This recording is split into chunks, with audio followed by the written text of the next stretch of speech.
Back to the original question, to go down the path that an immortal life would be meaningless, whether that's in the physical world or heaven.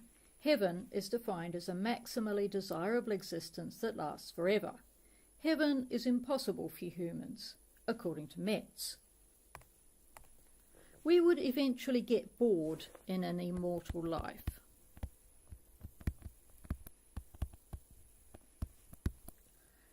We'd run out of new things to do, and everything available has been done so often that they would not be interesting or stimulating anymore.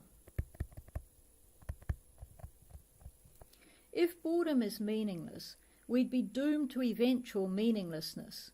Metz suggests that if our boredom could help others avoid boredom, it could be meaningful, but this needs thinking through. Then there's shapelessness. This is really about motivation. If life won't end, we can't be motivated by preciousness or urgency or even love. We could always put things off, do them later, come back to them. We don't have to make the most of the limited time we have because time isn't limited. Metz counters this by pointing out that people who believe in eternal life after death don't seem to lack motivation to achieve in this life. Forgive me for being cynical, but I think they're motivated to do the things you need a body for. If you can't die, then you can't acquire and show some important virtues. Courage and beneficence couldn't develop to any great degree. Much of the meaning to being a doctor or firefighter would be lost because there are no life and death situations. I'm a little more optimistic about this one because there could be substitute activities such as dedicating yourself to maximising the quality of other people's lives.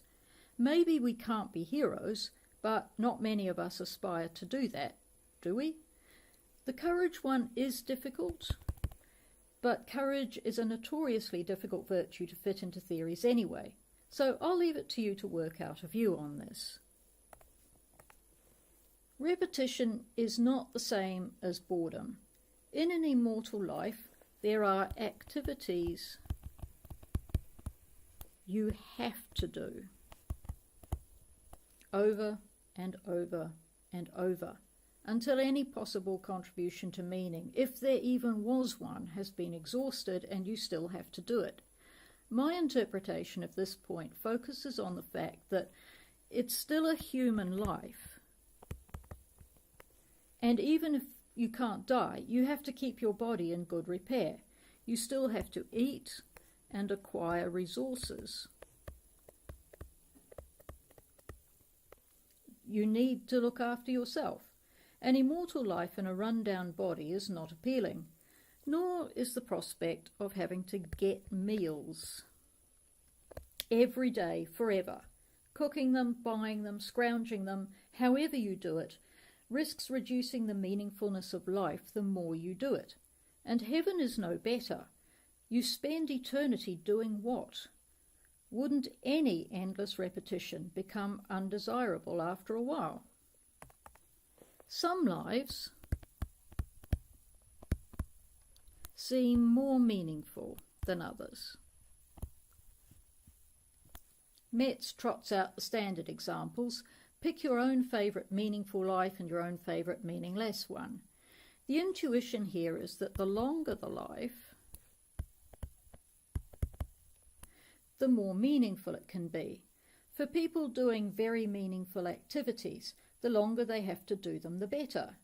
We can see that up to maybe 160, Metz's top figure, all things being equal. But can it go up to eternity? Could that enhance the meaning of a person's life? Metz thinks not, because eternity, or infinity, is so big that it makes the accomplishments of even an 80 or 160-year life look meaningless. So that's how Metz sees it. but you have plenty of material to play with.